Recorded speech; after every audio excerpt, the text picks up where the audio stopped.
Hi friends, எல்லோரும் எப்படி இருக்கீங்க? நம்ம இந்த வீடியோவில் என்ன பார்க்க போகிறோன்னா மஷ்ரூம் பிரியாணி தான் பார்க்க போகிறோம். நான் இந்த கிளாஸில் வந்து பாஸ்மதி ரைஸ் வந்து 3 கிளாஸ் எடுத்து வாஷ் பண்ணிட்டு நல்லா ½ அன் ஹவர் ஊற வச்சுக்கிறேன். இந்த மாதிரி மஷ்ரூமை வந்து மேலே தோல் எடுத்துகிட்டு க்ளீன் பண்ணி கட் பண்ணி எடுத்து வச்சுக்கலாம். மிக்ஸி ஜாரில் கைப்பிடி அளவு புதினா, சாம்பார் வெங்காயம் ஒரு 10 போல் சேர்த்துக்கோங்க. பூண்டு 10 பல் சேர்த்துக்கிறேன். இஞ்சி ஒரு 2 பீஸ் சேர்த்துக்கோங்க. ஏலக்காய் ஒரு 3, பட்டை 2 துண்டு சேர்த்துக்கோங்க. ஒரு குக்கர் ஒன்று வச்சுட்டு 2 கரண்டி எண்ணெய் ஊற்றிக்கிறேன். நெய் ஒரு ஸ்பூன் சேர்த்துக்கிறேன். பட்டை கிராம்பெலாம் சேர்த்துக்கலாம். பெரிய சைஸ் வெங்காயம் 3 போல் கட் பண்ணி நான் இதில் சேர்த்துருக்கேன். வெங்காயம் நல்லா வதங்கட்டும்.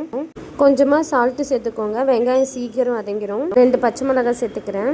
வெங்காயம் நல்லா வதங்கிடுச்சு. இப்போ நம்ம அரைச்சி வச்சு இந்த பேஸ்ட்டை வந்து இதில் சேர்த்துக்கிறேன்.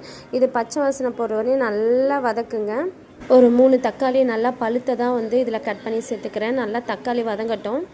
தயிர் கொஞ்சமாக சேர்த்துக்கிறேன். இப்போ வாஷ் பண்ணி வச்சுருக்க மஷ்ரூம் இதில் சேர்த்துக்கிறேன். தனி மிளகாத்தூள் 2 ஸ்பூனும், கரம் மசாலா 1 ஸ்பூனும் நான் இதில் சேர்த்துக்கிறேன். மசாலா பச்சை வாசனை போகிற வரையும் நல்லா வதக்கிக்கோங்க. மசாலா பச்சை வாசனை போயிடுச்சு. எண்ணெய் வந்து பிரிஞ்சு வர ஆரம்பிச்சிச்சு. இந்த ஸ்டேஜில் நம்ம வாஷ் பண்ணி வச்சுருக்க பாஸ்மதி ரைஸை வந்து இதில் நான் சேர்த்துக்கிறேன். 3 கிளாஸ் அரிசிக்கு நான் 4½ கிளாஸ் தண்ணி சேர்த்துக்கிறேன். தேவையான அளவு உப்பு சேர்த்துக்கலாம். ஒரு ½ லெமனை வந்து பிழிஞ்சு விட்டுக்கிறேன். ஓகே, இப்போது குக்கரை வந்து க்ளோஸ் பண்ணிவிட்டு விசில் வச்சிடலாம். விசில் வந்ததுக்கப்புறம் நம்மளுக்கு சூப்பரான பிரியாணி ரெடி ஆகிடும். ஒரு விசில் வந்ததுக்கப்புறம் குக்கரை ஆஃப் பண்ணிவிட்டு நம்ம ஒரு 20 மினிட்ஸ் வெயிட் பண்ணணும். அந்த ஆவி அடங்குற வரையும். உடனே வந்து ஓப்பன் பண்ணக்கூடாது. இப்போ பார்த்திங்கன்னா ஆவி வந்து அடங்கிடுச்சு. இப்போ நம்ம வந்து ஓப்பன் பண்ணிக்கலாம். நம்மளுக்கு சூப்பரான பிரியாணி ரெடி ஆகிடுச்சு. இப்போ மேலே கொஞ்சமாக நெய் விட்டுக்கோங்க. கொத்தமல்லி வந்து தூவிக்கலாம். இப்போ நம்மளுக்கு வந்து சூப்பரான பிரியாணி ரெடி ஆகிடுச்சு. சர்வ் பண்ண வேண்டியது தான்.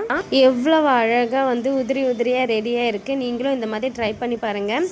என்னோடய வீடியோ பிடிச்சா லைக் பண்ணுங்கள், ஷேர் பண்ணுங்கள், மறக்காமல் சப்ஸ்கிரைப் பண்ணுங்கள். நெக்ஸ்ட்டு ஒரு சூப்பரான வீடியோவில் பார்க்கலாம். பாய்.